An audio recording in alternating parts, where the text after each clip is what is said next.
to law school here at UT and had this moment where I was like, that's not my job. I want to be on the other end of nonprofit work. I don't want to be dealing with, oh my gosh, all these horrible things have happened already. How are we going to try to find some way to make this whole? But on the nonprofit end, trying to intervene through social services and different things first.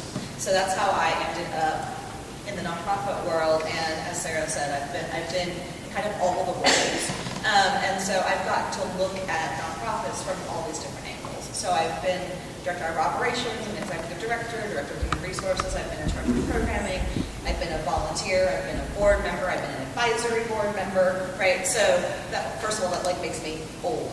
And second of all, that makes me very aware of all these different pieces that come together in a nonprofit organization, right? And so because I've seen and experienced nonprofits from so many different lenses, including like as a member of the East Communities Y, right? And so there are all these different ways that I have gotten to experience what does it mean to be in an organization.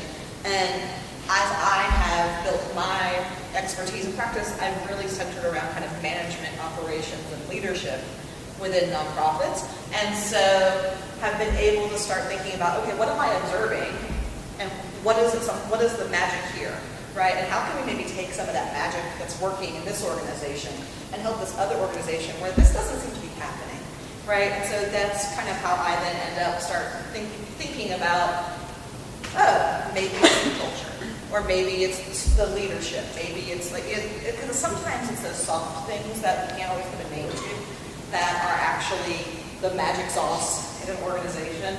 And so even though I'm often doing things that are very tactical and we're doing a strategic plan and putting together strategies and tactics and metrics, we're also needing to look at this other side of organizational culture, because without the right people, the right feeling, dynamics, and attitudes, getting those very specific things, your tactics and your metrics and everything accomplished, doesn't have the feeling that brought most of us into the nonprofit sector in the first place, right?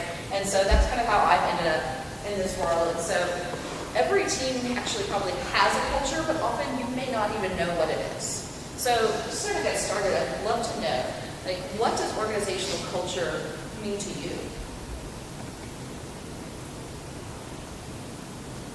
When you saw that was a topic today, and this morning you thought, I'd like to spend an hour about this. Like, what was organizational culture going to be that you said, I'm going to go hang out there?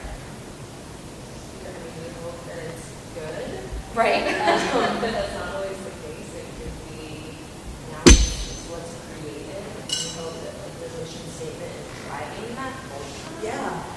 But I mean, if all of your part-time staff or your full-time staff don't know it, then Right. culture can be whatever. It could be anything. Sure. Any other thoughts about what is organizational culture? I'm not asking for a definition per se, but just like, what does that mean to you?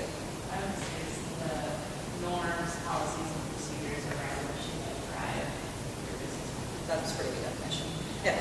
I said you didn't have to give a definition, but that's a pretty good definition. Yeah, it's that sense of the things that you share, right? It's not the things that make you a unique individual. It's the things that make your group a unique group. And the things that bring you together are your shared values, goals, priorities, processes, your shared assumptions, the things that you presume about the people that you encounter or about your work, right? Your shared identities, shared space. Those are the things that create a culture. And interestingly, like my son just started middle school at the Fulmore, and in his World Cultures class, they are doing this alphabet of what is a culture, and they have A is for attitudes, and B is beliefs, and C is for whatever. You get the point. But they only go through L, which is really annoying. But I was like, right? I was like, that's kind of amazing that the culmination of what they're talking about is actually the same thing that we're talking about here, right? And so it's nice to know that, like, if a sixth grader can get this, so can you. But also that it's one of the things I am drawn to a lot in the nonprofit world is that there are things that we all probably know intuitively and are part of our gut, but because we've never had a professional conversation about it and named that thing, we often think that it's like the wishy-washy stuff, and we don't give it the credence that we need to, right? But we get very focused on okay, well, these are the numbers I have to hit, and these are the classes, and this is our schedule, and this is the opening hours, and we have a week. And so those are the things that take up our mental space. And I'm going to encourage you to start thinking about these as just as legitimate as the leak and the schedule as part of what makes your particular why work, or not work in some cases, right? Because when you look at these things that are more intangible, those are actually things that make a difference in your willingness and attitude to do all of those things that are on the to-do list. So thinking about kind of that's what a culture is. Why, we might all have our own perceptions. What is it that you think? Why would you want to define it? What's the value in actually saying, okay, let's describe it. Like, I am 5'3", I'm brown haired, right? Like, so we can describe a person, but what's the value of being able to describe a culture? Share with others. Share with others, yeah. To be able to just explain it. Who would you want to share it with? Your other employees. Your other employees. Yeah. And members. What else? Why else is it useful to actually say this? Yeah, to set expectations. Exactly. Right? The better people know what the culture is, the better they know what to expect. And we just talked about there's shared assumptions. If you know what those assumptions are, you can have better expectations. Any other thoughts? Yes. Well, everybody's going for that common goal, right? What are we working towards? And so everybody's on that same page. If we don't know what those are, we don't have communication. We can't go all through. So well said. Yeah. Can you got everyone hears? Okay. Y'all can hear me without I'll use my full voice next time, sorry. Yeah, when you define your organizational culture, it also leads into defining what you prioritize as an organization.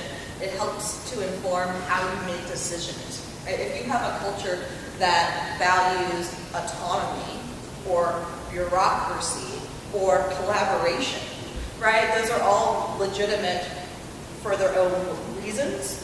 But if you say our organization values and part of the way that we work as a culture is one of collaboration, but then you have someone that just starts making decisions without collaborating and getting input, right? Then that feels like that's not how we do things here, right? And so there's not a right or wrong per se, but it's knowing what is expected so that when you make your decisions in those ways, you are reflecting the culture, and people don't say, well, she just makes decisions all the time. And well, it's like, well, no, because that's not our culture, right? Or we love that when, someone's here, this is how they make decisions, and this is what it looks like to work here and to be part of this, right?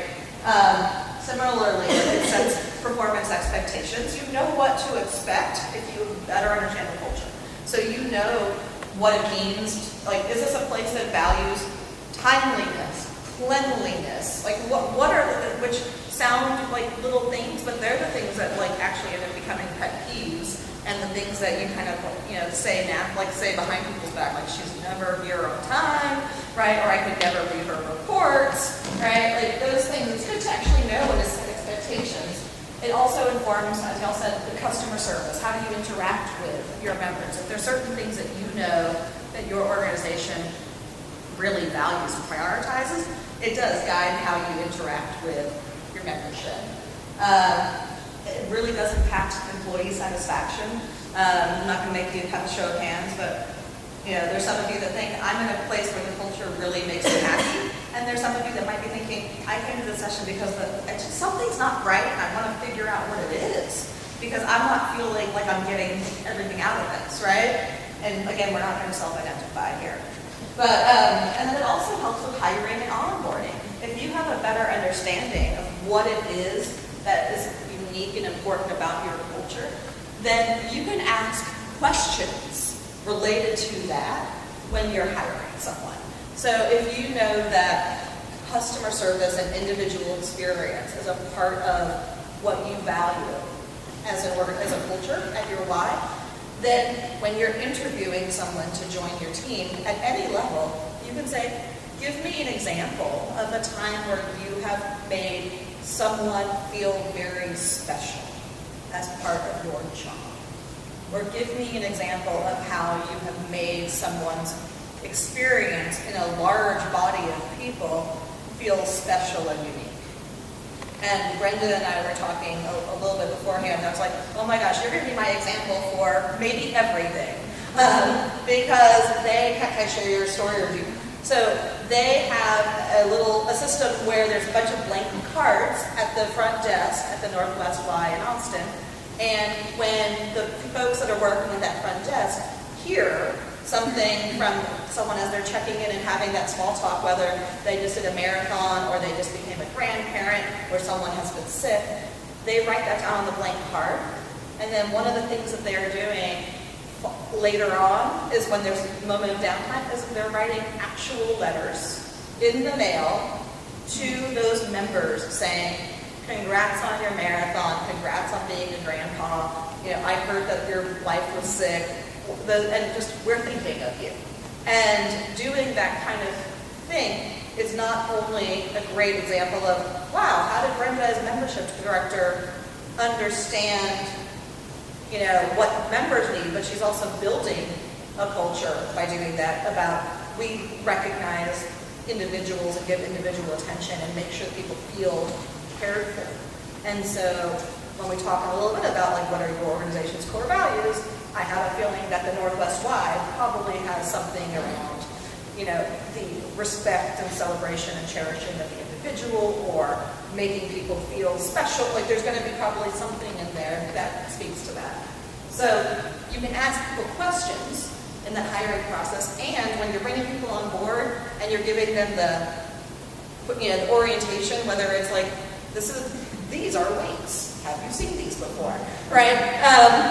This is how our pool schedule works, right? And also this is how you need to know how to use our database. When you're doing those things, you can actually use your core values about your culture to enhance the way that you bring people on board and help them understand we don't just have this database because it's something that we have to do mechanically. It's because we believe that being, service excellence and being as accurate with customer data and information is a core part of our culture, because we never want people to feel like we got something important about them wrong, right? So being able to say, part of who we are people, we show respect and dignity to each person and family and member that's a part of this community. And so we take care when we enter things in our database, because we want to make sure that they never get something in the mail that has the wrong name. Or I got something the other day. I am relatively recently divorced, and I got something from an organization that was addressed to Mrs. Tara Levy. Oh, right? It sucked. And I was kind of grumpy, right? And getting something in the mail that now I'm associated with a nonprofit that I've not had any reason to have a bad association with, but now I have that one. It's kind of icky, right? And so we're not naming names here.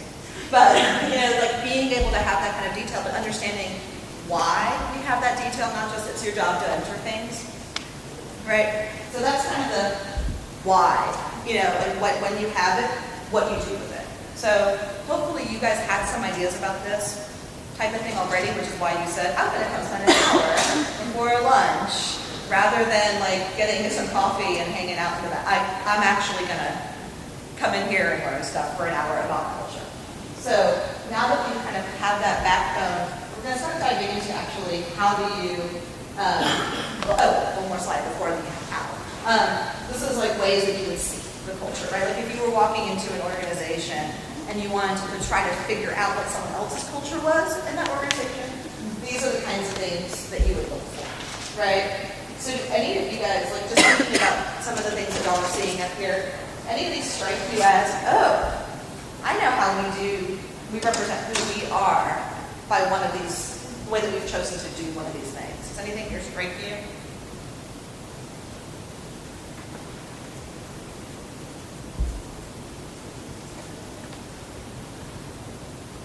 One of the common ones I often hear about from folks when I'm talking about this is the celebrations, is how things come out, whether it's for birthdays, we have, these are September birthdays, we're having a cake and singing.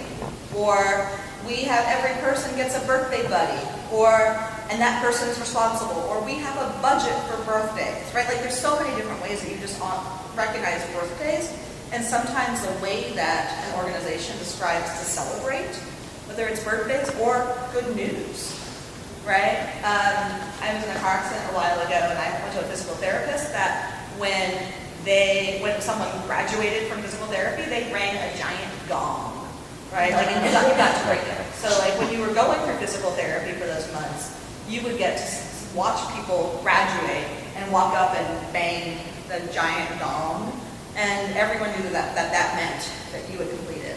And so you knew that celebration was coming for you, right? And so the anticipation of that celebration came together. And also, you at one point got to be part of that celebration, which really improved. It wasn't just the culture of your physical therapist and you and that dynamic. It was that you were a part of this bigger community, and that gong would ring. And even if it was the first time that you were there and the gong rang, all of a sudden you hear people cheering. Are you like, what's going on?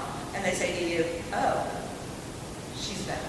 She's healed. She's graduated, right? So those types of things, celebrations, can actually become ways that people observe what you're doing in your organization and start to make decisions and conclusions about what your culture is.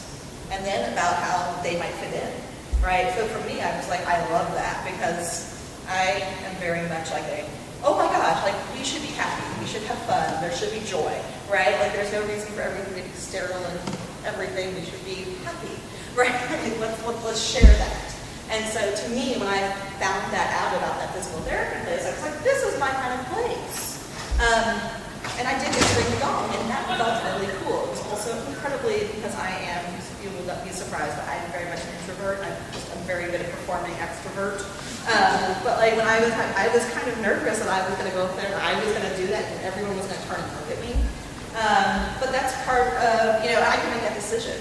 Like my physical therapist is like, you don't have to do it. Like, no, I've been listening to this for like 4 months, and I'm totally making that gong. How often do you get the gong to bang, right? Like that's not an opportunity you should ever pass up, right? So thinking about kind of who should be able to get your culture, right? Like for both a perception of modeling and doing, as well as for understanding. So like I as a patient, got it. And you guys are talking about like your members should get it. Is there anyone that you think shouldn't be able to know? What do they mean to be part of your? Right, it's kind of everyone. Everyone should be able to get what it is that you're all about, and should be modeling it. Should be living that way, communicating with each other and folks that you encounter, and even the general public should have a way of knowing. To some extent, they might not know all the details of how you celebrate birthdays, but it would be great for them to know, oh, that Y is a place where they really get the struggle of daily life and trying to figure out how to get in here and make this all happen, and they've made it easy for me, right? So having that perception, it's not just a thing that you want to be able to at some point give someone some adjectives. Right? Something that people should start, the more you do it and the more intense and clear your culture is, the more people in the entire community will recognize that in you, and it will draw people to your organizations as well. And I don't think that there are like competitions between the multiple chapters in town, but my guess is that there are multiple cultures. There are probably a lot of similarities between them, but there are also things that set each one apart in different ways. And that might be, I drive across town to go to these communities wide, partly because I went there and I thought it was a welcoming place. Primarily because they have an outdoor pool, and I don't like indoor pools. So but also like I went there and I felt at home. Now I didn't go to the 5 other, I didn't go down to Town Lake and say, well, what do I think? I don't know, I didn't go to Northwest. Sounds like I would love Northwest, right? But like if someone's actually trying to decide and there's all those options, right? It's nice to know that you want that to be perceived because you want people to come pick the place that feels good for them. And sometimes there's reasons why they can't totally pick, right, whether it's transportation or schedule or all kinds of things. But, having that ability that everybody that we encounter in your organization and your particular location perceive it is helpful. So now we just talk about what's your organization's culture. So what we're going to do here is going to be a combination of me leading y'all through an exercise and helping you all prepare to lead this exercise back at your particular location. And so this is kind of one of those weird, magicians aren't supposed to tell their tricks, and but I'm going to be telling you, okay, this is how you do it, right? So it's not magic, so I think that there's no magicians for that, and so we're going to be getting in trouble with. So first of all, I'm going to have you guys do this with me, but also I have this in steps, and Kelly, I can't remember, are the slides going to be available on the exchange for afterwards, or? If not, I have my cards up here, and y'all are welcome to send me a note, and I will email you the presentation. This is, the first, you've all been participating already by raising your hand and nodding and all those things, but this is now your assignment here as well. Write down 3 words or short phrases that describe the way that your team works, or maybe the way that your team strives to work. There might be something that you all agree is important, but you just haven't figured out how to do it. So it might be a one-word thing. It might be a couple of words that are really a phrase, commitment to excellence or something like that, or, equality for all. But it might also be just one word of honesty, right? So 3 words or phrases.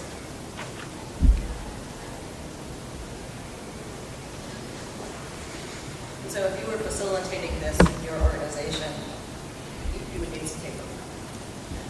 You get started, right? Something to get right on. And we assume that everybody in the conference has. Everyone has now written 3 words. I'm not going to ask you to share anything yet, because I'm also wanting you to see how you would do this as a facilitator. What I'd like you to do now, though, is to review. I'm going to give you a giant list of words. This is where I said there's going to be a slide with lots of small writing. I'm going to give you a giant list of words and ask you to pick another 3 from this list that really resonate with you, as this is what we're all about. And I'm going to tell you, there are way too many words on this screen. When I do this normally with a group, I will put lots of these words, it'll be multiple sheets of paper to flip through, but that is not feasible in this setting. And so treat this like a horrible Facebook meme where it's the first words you see are the ones that describe you, right? If you can't quite read it, or come on up and get closer, or whatever y'all want to do. You are not tied to those chairs, and I'm sure all will be happy to stand up. So if you'd like to get closer in any way, here are lots of words. I told you.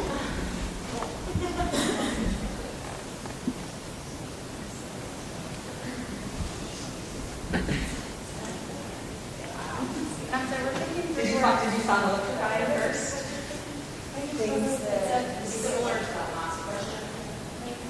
What did I tell you that we're talking about? Words that you feel describe your organization's culture, the way that you behave, or want to be able to, what it is or what you strive towards.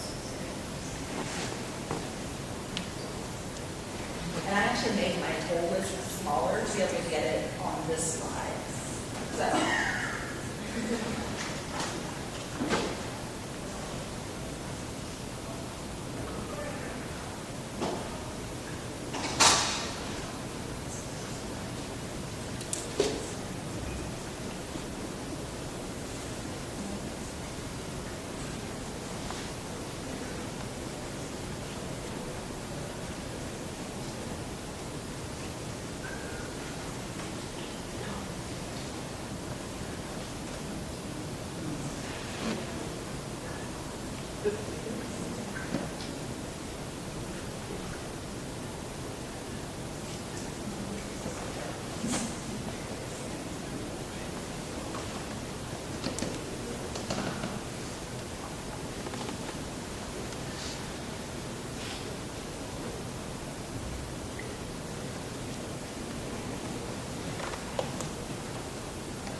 Anyone need more time? You guys all right if I keep going? Okay. So this is a lot of words, and I get that. But that's part of what cultures has so many of these. I'm kind of just curious, is there any word up here that you looked at and thought, that's ridiculous? If that's really part of our culture, there's no way I could make it. Did you see something you're like, what? Well, yeah, but like fresh. Right, but it might be like we like fresh ideas. It might be someone's way that they describe things that isn't innovation, or it might be like we think it's appropriate here to be fresh with each other and to not right. Like they're not. So other cultures may look nothing like the one at your organization. Yeah, fresh. Are there other ones that you thought that's crazy? I did not expect to see. Dominance. Yeah, that, and probably because your culture at your organization is nothing like that. But if you were doing this at like PricewaterhouseCoopers maybe, or someplace that is in the banking industry, that might actually be what they're trying to both model internally as well as like to dominate the market, right? So, but it feels totally antithetical to what you think about at your why, right? So the next step is working with partners. And so, is there anyone here that does not have someone that's from your Y in the room? Nobody? Same branch. Same branch. You're from my branch. That's true, we could hang out. But I didn't do the assignment. So two of you guys, but most of y'all are actually here with someone else from your branch? Kelly's kind of from my branch too. Okay, well, Kelly's going to be great.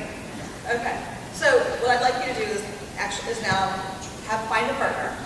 And at this point, just because we're doing the dynamics of both learning how to teach the exercise as well as doing it, we might as well try to get as close to home for each of you as possible. So find someone that you might be already sitting with them because that's how these things work.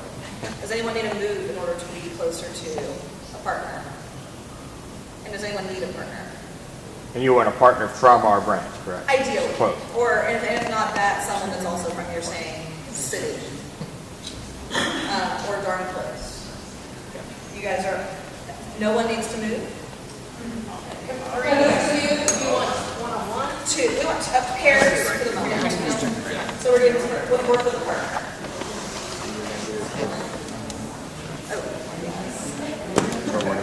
Yes, you have those. So I'll go back to that. So this first step, Justin step 3, you have an A and a B, depending on the size of the team that you're working with. Either way, we're always going to start with pairs. And so what I'd like y'all to do now is share the words that y'all came up with and try to agree on 6 to 7 either words, phrases, or concepts that you feel you both think are present.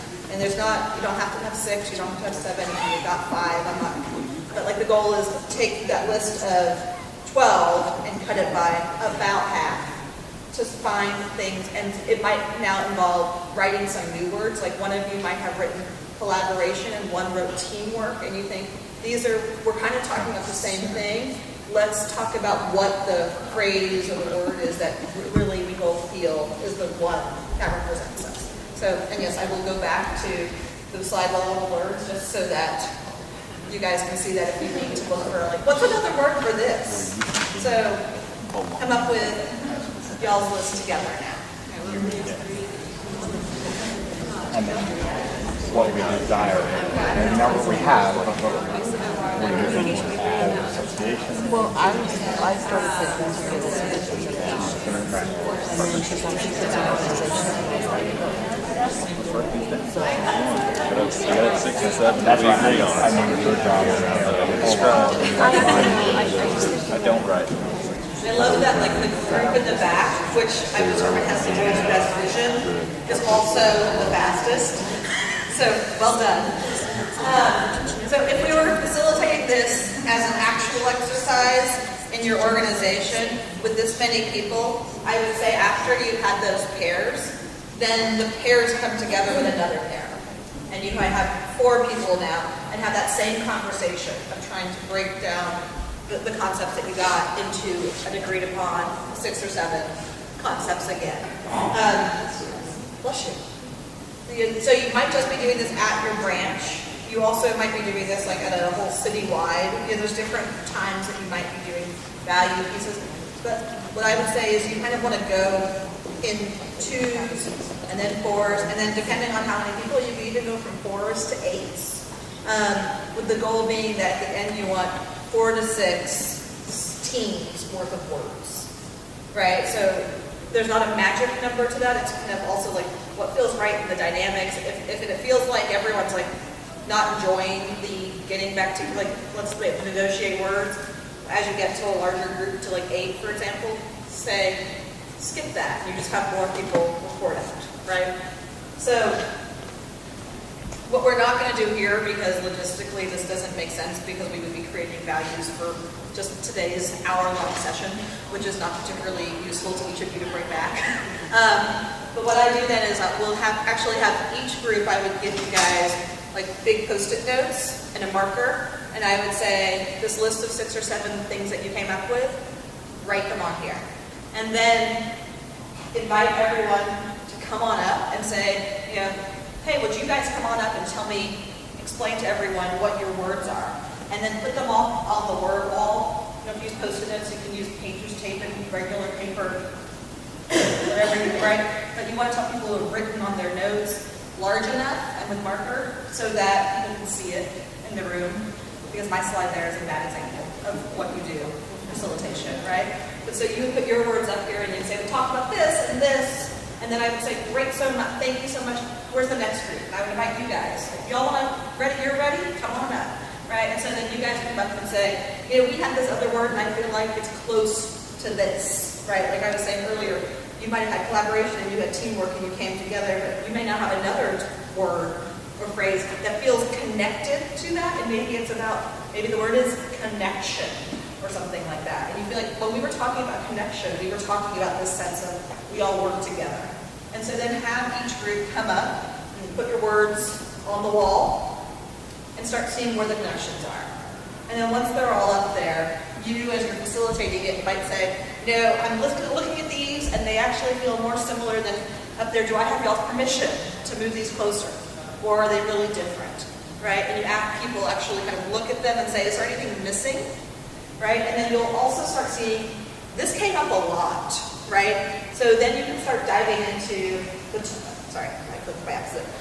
You start seeing, like, here are the things that are coming up a lot. Like, a lot of you were talking about something about collaboration, teamwork, connectivity. A lot of you brought up different phrases about accountability, empowerment, responsibility, you know, agency. There's a whole lot of words here. And start finding some groups. And each time those groups get made, as you're the facilitator, if you're talking about that, you can ask, is it okay if I combine these things? Or can we call this whole thing right here, like self-responsibility? Is everyone okay with just calling these words the self-responsibility words, right? And being able to kind of look at them. And what you usually find is either it's really clear, there's a bunch of clusters, or it's totally a mess. And sometimes when it's totally a mess, you can then say, you can do the sticky dot voting, all those kinds of things, right? Like, which ones are most drawn to? I'm most drawn to? Because it might be that some groups came up with ideas that had nothing to do with what another group came up with, but it's nothing to mean that it's not actually something that everyone loved, right? So you can do sticky dot voting, which is you give everyone however many dots you want, right? 5, 6. Some people, they can't trade dots. You know, they can do each other. You can put them on the words however you want and vote. Otherwise, though, you end up with, you know, 4 to 7 big topics that are where things are really coalescing around.